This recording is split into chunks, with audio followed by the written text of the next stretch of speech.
preço da gasolina estabiliza depois de 6 semanas seguidas de alta. E você vai ver também. Acidente de ônibus na Bulgária mata mais de 40 pessoas.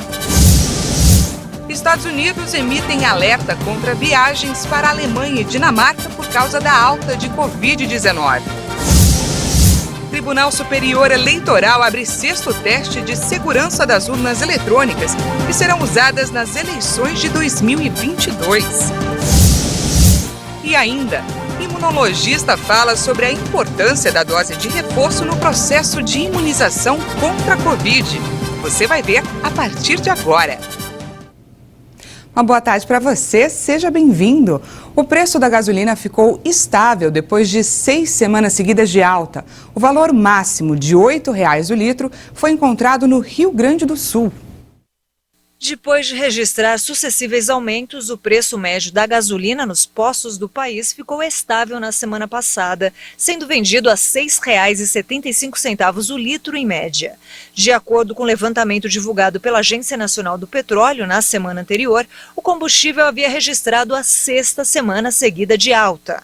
No ano, a alta do preço médio é de 49,48%. O valor máximo de R$ 7,99 foi encontrado no Rio Grande do Sul. Na mesma direção da gasolina, o preço médio do litro do diesel ficou estável nos postos brasileiros, custando em média R$ 5,35. No ano, a alta acumulada é de 47,35%. O preço máximo foi de R$ 6,70 o litro no Acre. Já o valor médio do litro do etanol subiu 0,37% na semana, para R$ 5,41, acumulando alta de 70,25% no ano. O preço máximo foi de R$ 7,79 o litro no Rio Grande do Sul. Já o preço do botijão de gás de 13 quilos se manteve novamente dentro da estabilidade e fechou a semana em R$ 102,27. O preço ficou em até R$ 140 em Mato Grosso. Já está valendo a lei que pune atos contra a dignidade da vítima e da testemunha em um processo judicial. Os alvos da nova medida, publicada hoje no Diário Oficial da União, são advogados que humilham pessoas ouvidas durante o julgamento. O presidente Jair Bolsonaro sancionou o projeto de lei que reprime a prática de atos que ofendam a dignidade da vítima e da testemunha durante o julgamento. A nova lei possibilita também o aumento da pena no crime de coação quando praticado durante o processo. O aumento pode variar de 1/3 da pena até a metade, dependendo do caso. De acordo com a Secretaria-Geral da Presidência da República, a iniciativa pela criação desta lei surgiu após o caso da modelo e influenciadora digital Mariana Ferrer, que foi alvo de ofensas e humilhações por parte do advogado do acusado de agressão durante a audiência judicial. De acordo com a justificativa do projeto, casos como o da blogueira podem fazer com que outras vítimas sejam desestimuladas a denunciar agressores por receio de não encontrarem o apoio necessário no julgamento. A nova lei estabelece o dever de respeito a todos os envolvidos nos julgamentos processuais, no sentido de assegurar a integridade física e psicológica das vítimas e das testemunhas durante as audiências. Além disso, institui a responsabilização civil, penal e administrativa nos casos em que houver desrespeito dos direitos da parte denunciante. Pelo 2º dia, moradores de Belo Horizonte enfrentam problemas com o transporte público por causa da greve de motoristas de ônibus. Uma reunião para tentar um acordo está marcada para essa tarde. Segundo a BH Trans, a paralisação segue na capital mineira com apenas 30% das viagens programadas em atividade.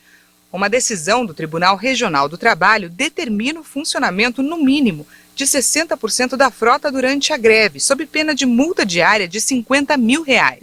Nesta segunda-feira, uma reunião entre o Sindicato dos Rodoviários de Belo Horizonte e o Sindicato das Empresas de Transporte de Passageiros terminou sem acordo. Os motoristas pedem reajuste salarial, retorno do ticket nas férias, pagamento do abono e fim da limitação do passe livre. O prefeito de Belo Horizonte, Alexandre Calil, afirmou que não vai ter aumento de passagem no final deste ano. A última alta foi em 2018, quando a tarifa passou a custar R$ 4,50. E a crise hídrica no país provocou um aumento de 63% na importação de energia. O panorama atual contrasta com anos anteriores, quando houve queda na compra de eletricidade dos países vizinhos. A crise hídrica fez as importações de energia elétrica dispararem. A falta de chuvas levou o Brasil a comprar mais energia de vizinhos, como Argentina e Uruguai, em contraste com menos importações do Paraguai, cuja usina binacional de Itaipu também sofre com a escassez hidrológica. Especialistas creem que esse ritmo tende a diminuir com a perspectiva de mais chuvas, aumento do nível dos reservatórios e maior geração de usinas hidrelétricas. Dados do Ministério da Economia mostram que de janeiro a outubro de 2021, as compras de energia elétrica cresceram 63,8% na comparação com o mesmo período do ano passado. O cenário deste ano contrasta com o de 2020, quando as importações de energia elétrica caíram 4,8% de janeiro a outubro, na comparação com o mesmo período de 2019. No ano pré-pandemia, as importações de energia elétrica haviam caído 11%. O recorde de importação de energia elétrica ocorreu em outubro deste ano, quando o Brasil comprou 344 milhões de dólares de seus vizinhos, ultrapassando o pico anterior de fevereiro, quando havia comprado 311 milhões. Segundo especialistas, o Brasil sempre importou de vizinhos, que funcionam como um backup para o país, mas era algo menor. De acordo com Luiz Eduardo Barata, ex-diretor do Operador Nacional do Sistema Elétrico, a contratação de energia excedente ocorre quando o Brasil está em situação de penúria. Mais de 40 pessoas morreram em um acidente com um ônibus que transportava turistas na madrugada desta terça-feira na Bulgária. Apenas 7 passageiros sobreviveram. Os passageiros não conseguiram escapar depois que o veículo se acidentou durante uma viagem entre Istambul e Skopje, a capital da Macedônia do Norte. Entre os mortos estão diversas crianças. As primeiras informações indicavam que as vítimas eram da Macedônia do Norte, onde o ônibus estava registrado, mas a polícia informou que apenas os 2 motoristas eram procedentes do país. Fontes informaram que os demais passageiros eram todos albaneses, o que ainda não foi confirmado. O primeiro-ministro interino da Bulgária, Stefan Yanev, compareceu ao local do acidente e se recusou a revelar detalhes sobre a nacionalidade das vítimas. 2 mulheres e 5 homens foram resgatados e levados para um hospital da capital búlgara. O chefe de polícia informou que o motorista morreu na hora e por isso ninguém conseguiu abrir as portas do ônibus para permitir que os passageiros escapassem das chamas. Os Estados Unidos emitiram um alerta contra viagens para a Alemanha e Dinamarca por causa de um aumento de casos de Covid nesses países. A lenta vacinação e o avanço da variante Delta são alguns dos motivos que levam a Europa de volta ao epicentro da pandemia. O Departamento de Estado americano pediu a seus cidadãos que não viajem para a Alemanha nem a Dinamarca devido ao aumento de infecções por coronavírus na Europa. O governo americano emitiu um alerta de viagens de nível 4, o mais alto, e desaconselha a viagem aos 2 países europeus devido a um nível muito alto de Covid. Também advertiu os eventuais viajantes que existem restrições que afetam a entrada de cidadãos americanos à Dinamarca. A volta da Europa ao epicentro da pandemia foi atribuída a uma lenta aceitação da vacina em alguns países, à variante Delta, altamente contagiosa, e ao clima mais frio, que faz com que as pessoas voltem a permanecer em ambientes fechados. Na Alemanha, país mais populoso da União Europeia, apenas 68% da população está totalmente imunizada. A chanceler Angela Merkel alertou que as restrições atuais para conter a Covid-19 na Alemanha não são suficientes. Entre as restrições está a proibição a quem não tomou a vacina de entrar em certos espaços públicos. A obrigatoriedade da vacina anti-Covid para os profissionais da saúde em Guadalupe, uma ilha que fica nas Antilhas, tem provocado uma onda de protestos. O presidente Emmanuel Macron pediu calma para os moradores. A ilha, localizada nas Antilhas, registra uma onda de protestos violentos desencadeados pela obrigatoriedade da vacina anti-Covid para os profissionais de saúde. Macron qualificou a situação de muito explosiva. Um movimento de protesto contra a vacinação obrigatória do pessoal de saúde e assistência, que se tornou uma crise social pontuada por inúmeros incidentes, preocupa as autoridades. O primeiro-ministro francês Jean Castex anunciou nesta segunda-feira a criação de uma instância de diálogo para convencer e acompanhar os profissionais afetados, após uma reunião com políticos da ilha. Os incidentes, marcados pela construção de barricadas, incêndios e saques de farmácias, continuam ocorrendo apesar da implantação de um toque de recolher noturno e do envio de 2.250 agentes de segurança. Um estudo da Universidade Federal de Minas Gerais promete abrir caminho para tratamentos menos agressivos contra o câncer de pele. A pesquisa identificou que a manipulação do sistema nervoso pode ser um caminho alternativo para o melanoma. O estudo, publicado por uma rede de pesquisadores de universidades brasileiras e colaboradores internacionais, apontou que a superativação dos neurônios sensoriais pode ser uma alternativa promissora para tentar bloquear o câncer de pele. A proposta vem para proporcionar uma qualidade de vida melhor, ao reduzir as doses de outras drogas que podem ser muito tóxicas para os pacientes. Testes realizados em camundongos com melanoma, que passaram por um processo de superativação dos neurônios sensoriais, tiveram uma redução significativa no progresso da doença, enquanto aqueles camundongos que tiveram os neurônios desativados apresentaram um avanço maior do melanoma. A manipulação do sistema nervoso dos animais foi realizada por meio da aplicação de drogas e modificações genéticas. O câncer de pele é o mais frequente no Brasil, segundo o Instituto Nacional do Câncer. É o tipo mais grave da doença, por sua alta probabilidade de provocar metástase, a disseminação para outros órgãos. E depois do intervalo, você vai saber mais sobre a importância da dose de reforço no processo de imunização contra a Covid. Nós voltamos já.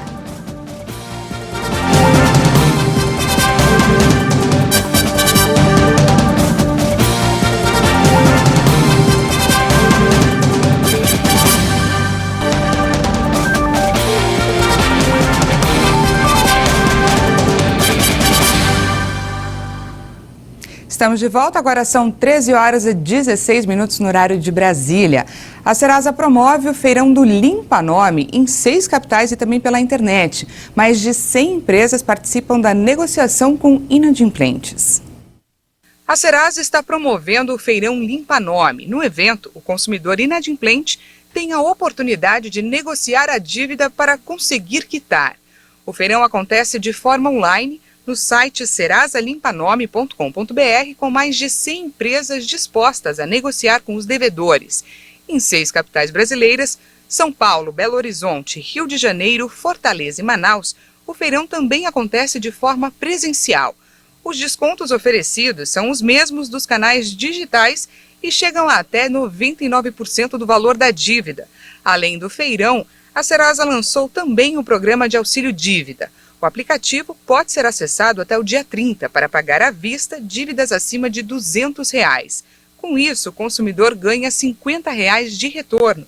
Segundo a Serasa, a partir do pagamento da primeira parcela do acordo feito, o cliente tem até 5 dias para o nome sair do cadastro de inadimplentes. A negociação da dívida permite aos consumidores que voltem a ter crédito e a consumir. E agora vamos aos números da pandemia aqui no país. Essa é a 3ª semana seguida que o Brasil tem média móvel de mortes por Covid abaixo de 300 vítimas. E o número de casos em um dia foi de menos de 3.000. O governo informou que o Brasil tem mais 123 mortes por Covid-19 em 24 horas. Agora o país chegou a 612.782 vítimas da doença.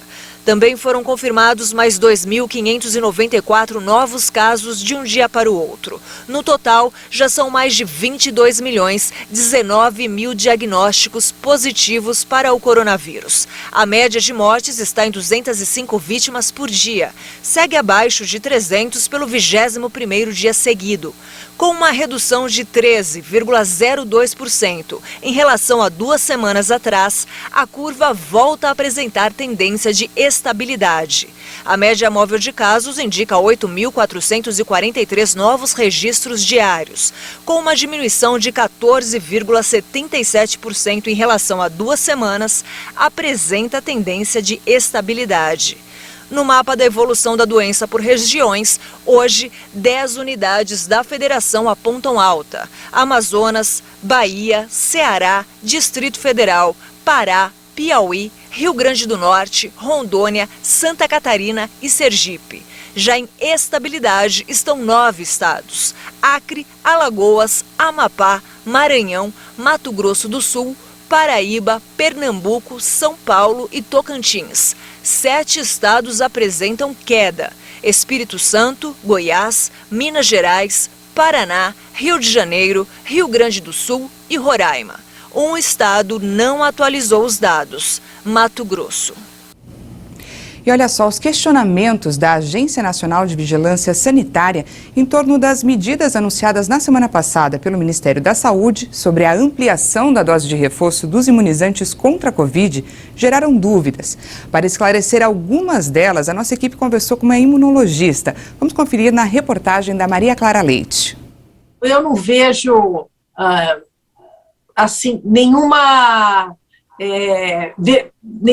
sentido, né, esse questionamento, porque a gente está respaldado nos dados que a ciência nos traz, porque todos os estudos já publicados mostram claramente que os anticorpos circulantes protetores advindos da vacinação, eles têm uma meia-vida de 6 a 8 meses. Ou seja, o tempo de permanência desses anticorpos na circulação é muito pequeno. Então, a gente tem que tomar essa dose de reforço, sim. A imunologista afirma ainda que está correto o novo intervalo de 5 meses entre a segunda dose e a dose de reforço, que pode ser administrada com qualquer uma das marcas disponíveis no país, conforme orientação do Ministério da Saúde.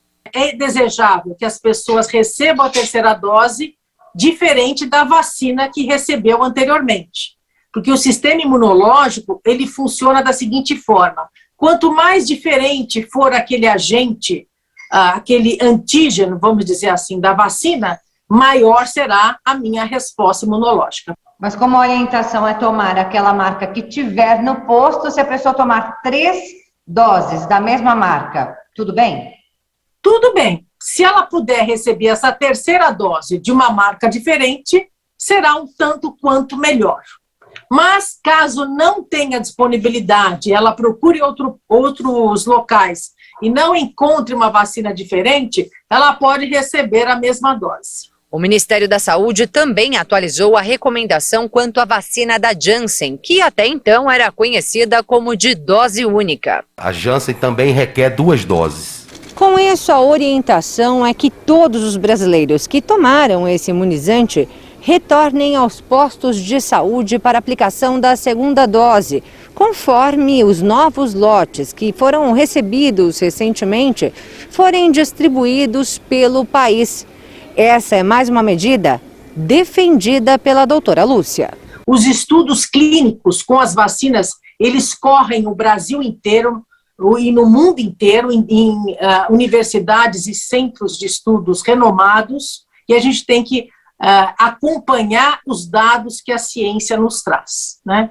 Então, se os estudos estão mostrando que há necessidade dessa dose de reforço, eu acho que a gente tem que estar atento a essas informações. Por falar em segunda dose, a doutora reforça a importância dela para quem ainda não completou o esquema vacinal. Agora, no final de ano, com as festas natalinas, a reunião de familiares e amigos, a tendência é termos aí mais aglomerações. Daí a importância de estarmos com o esquema vacinal, principalmente até a segunda dose, já finalizado. Especialmente os adolescentes, que em sua maioria deverão retornar agora aos postos de saúde. Aqui na capital paulista, por exemplo, 70% deles ainda não tomaram a segunda dose. Apesar de nós seguirmos orientando para não aglomerar, nós sabemos que isso acontece. Então, principalmente os adolescentes, pelo próprio comportamento, né, que já é mais aglutinador por si só, é importantíssimo que retornem e recebam a sua segunda dose. Especialistas de universidades e da sociedade civil realizaram testes públicos para verificar a segurança do sistema de votação eletrônica aqui no Brasil. Ao todo, serão executados 29 planos de ataque hackers aos equipamentos e sistemas para tentar encontrar eventuais fragilidades. A checagem da vulnerabilidade do sistema de contagem de votos não é um procedimento novo. Esta é a 6ª edição do evento realizado pelo Tribunal Superior Eleitoral. O teste público de segurança existe desde 2009 e em quase todos eles nós fomos capazes de aprimorar alguma coisa do sistema com a ajuda desses investigadores, como nós chamamos. De acordo com o TSE, a ação faz parte do ciclo de transparência das eleições. O primeiro teste ocorreu em outubro com a abertura dos códigos-fonte dos sistemas eleitorais. Esse trabalho que a gente faz, trazendo a nossa tecnicidade, ele acaba entregando para todo esse processo uma série de aparatos técnicos de avaliação. Então, buscando brechas, vulnerabilidades, o nosso objetivo é um hack, mas hackear trazendo a possibilidade de correções ainda para o ano que vem. Caso os participantes do teste percebam qualquer vulnerabilidade durante a execução dos planos de ataque, a mesma é corrigida. Nós temos um ataque que é um ataque mais eletrônico, né, focado na parte elétrica da urna eletrônica, e tem um outro ataque que será feito por um colega que vai tentar driblar o código-fonte da urna. O atual sistema de votação eletrônica está em vigor no Brasil desde 1996.